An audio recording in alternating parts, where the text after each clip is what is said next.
Heyo Zenwich here with my tummy growling. I hope you didn't hear that.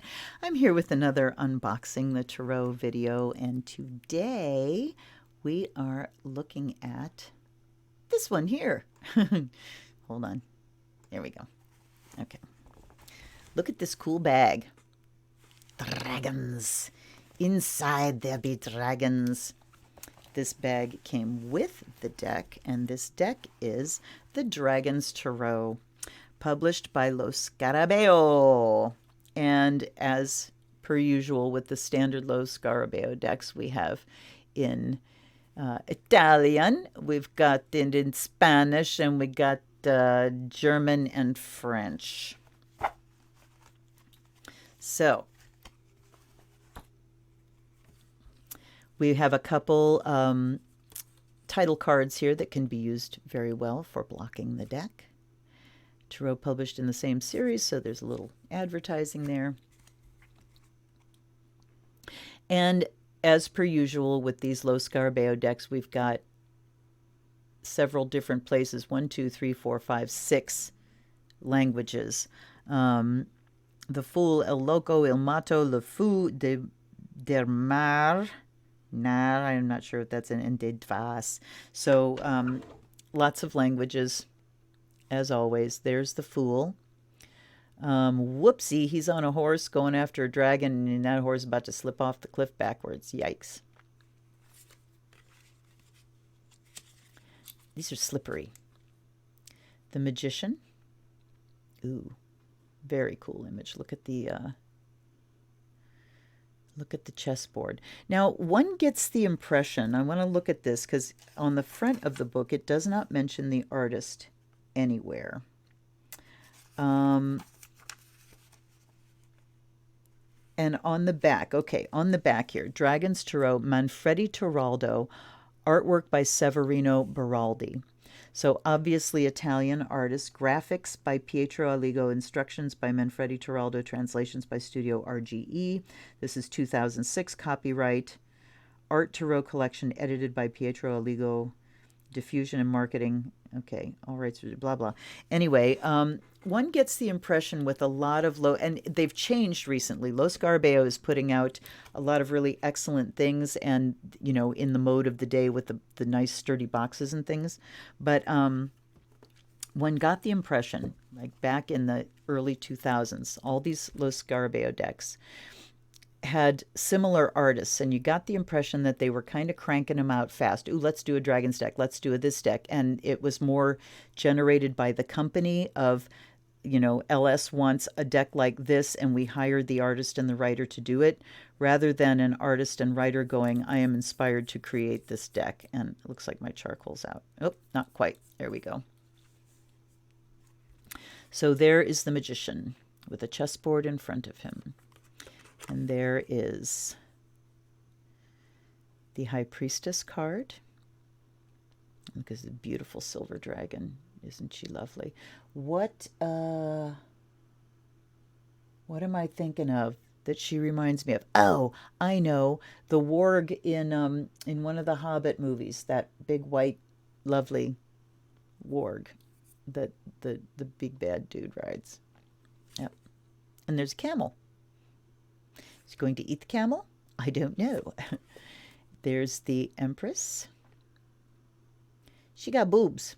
She got a dragon with boobs. I don't know that I've ever imagined dragons with boobs, considering they're reptiles. Okay, and there's the camel again. I don't understand. All right, I got to stop and see what the camel's all about. All right, and of course, since there are 5 languages in this book, and we get 14 whole pages for all of the meanings, we're not going to get a lot of depth. But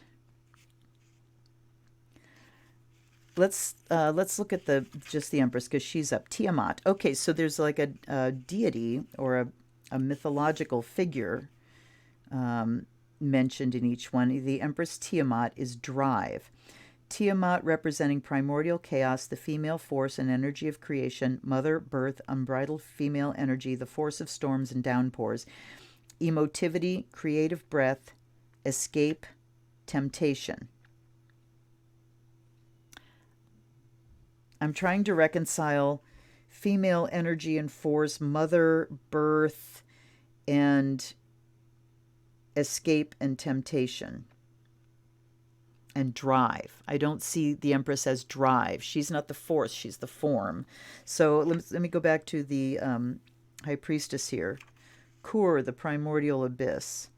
Kur is a Mesopotamian dragon, goddess of the underworld, which will then be transformed into hell. However, this card also represents Aji Dahaka, the primordial dragon king of the Persians. Correct way, gifts, intuition, potential. All right, so the meanings are weird, but, you know, got nothing more to say about that. There's the Emperor. I wish like they had Tiamat and stuff like that written on the cards, but they've got so many other things written on the cards. There is the Hierophant, the Lovers. The Lovers, and here's a guy who's slain a dragon and bathing in its blood. What the fuck is going on here? Okay, Sigurd is the mythological person. The pact with the dragon is the primordial marriage with the forces of nature. Staining himself with the blood of the slain dragon, of the conquered force of nature, the mortal champion becomes invulnerable. Contract, friendship, marriage, disappointments. Okay, so you've got to learn this deck, because I'm not going to look at the Lover's card and get marriage from a guy who's killed a dragon and is bathing in his blood. Okay. So this is going to take you into a whole new fairy tale place, fairy tale context for these cards. The Chariot seems to be Chinese. Lung, victory, yes, Chinese imperial dragon. There. Strength. We've got Stonehenge. I'm just going to keep up with the book here because, you know, there's so much on one page. Strength, the Celtic dragon, lays. Lays, so ley lines is what they're talking about in the strength card. The Hermit, the dragon that guards. The Wheel is the Chinese dragons. It means fortune. Yep, that makes sense. We've got a, looks like a foo dog and a person and a horse and a crane as well. Justice. Scourge of Beowulf, closure. Closure, justice, closure. I don't know. I guess I can get there. The Hanged Man, Uther Pendragon.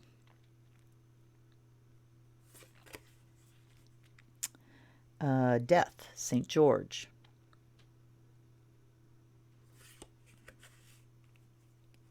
And it means death. Okay.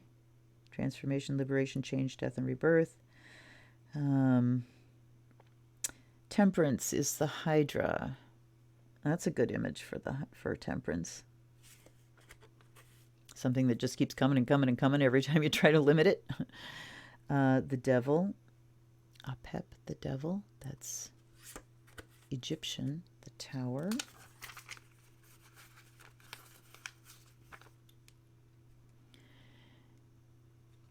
Is the Great Dragon, Earthly Limits, the Stars, Constellation of Draco.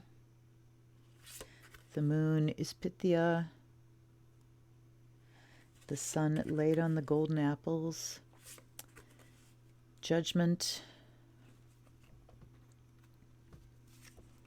The World. Okay. Again, I'm not sure that the images, I mean, you would really have to study these cards and work at relating the image to the meaning as they are written, because I don't know that you'd get there by just looking at the images. Okay, so here's the wands. And let's see how involved they do it with the... Okay, so it says European dragons for the swords, air the north. Swords, air the north. Eastern dragons for chalices, water the east. Earthly dragons for the wands, fire and the south. And feathered serpents for the pentacles, the earth west. Okay. Wow, is that confusing. And they start with chalices, even though I started with wands here. But let's look at what wands. Oh, no, they do. I see. This book does all the aces and then all the twos and on and on. Okay, Ace of Wands, a male hand grips a staff with a sculpted four-legged dragon. And the meaning? Debut. That's it. One word. You get one word. The Two of Wands is rule. Do you get that from there? The Three of Wands is birth.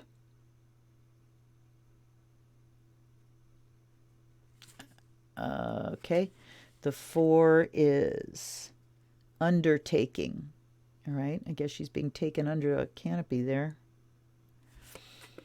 The Five, struggle. That one I totally see. All right. I'm not going to look each one of these up. I mean, the point is you get one keyword. You don't get upright. You don't get reverse. You get one heckin' keyword. You get a description of the picture. So like this one, it says the dragon watches over Shaka Zulu victory.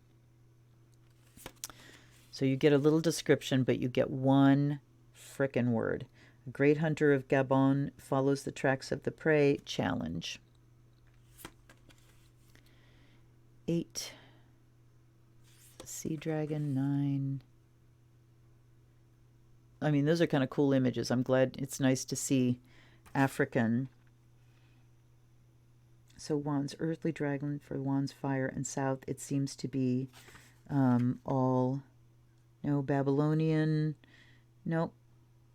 So it doesn't give you like a single culture for each suit. There's a lot. 10. 10 of Wands would be what in this deck? Oppression. Giant monitor, lizard of fire, oppression. Okay. There's the page. Or the baby, the infanta. And it literally says that. The infanta, the knight, the queen, the king. Knight. Let's see what the courts do. The future warrior rides the dragons of the desert, dynamism. Queen, woman exits from the flames together with the dragon, intensity. And king is great Maasai chief of the past, unknown but powerful, who led men from the Nile Valley to southern Sudan, and it's fulfilled a chief between legend and reality, fulfilled commitment. So I do like seeing the African representation in this deck. That I'm all for. But the meaning's just not so good. And the images, it would be really, really difficult to just, I mean, I guess you could. I guess you totally could, because there's a lot of movement. There's a lot going on in the pictures. You could certainly come up with your own meanings for them. There's the Ace of Swords, the 2, the 3, ouch, 4, laying down of weapons. That's pretty explanatory. The 5 of Swords, looks like defeat. 6, victory. No, 6 of Wands is victory. 7, 8,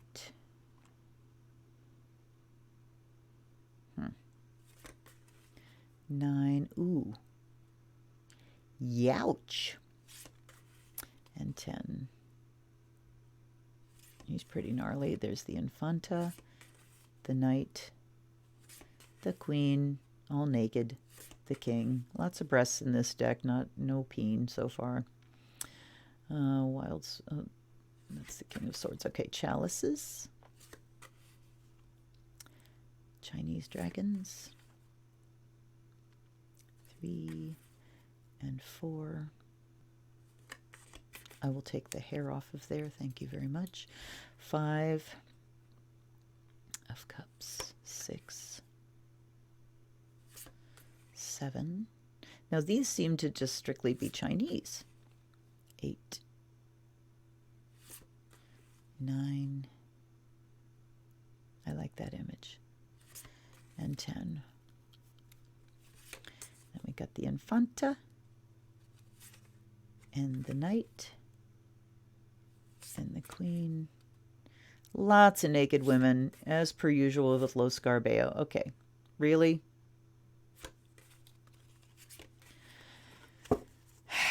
And then the One of Pentacles. These look to be Native American, Central American. Yep.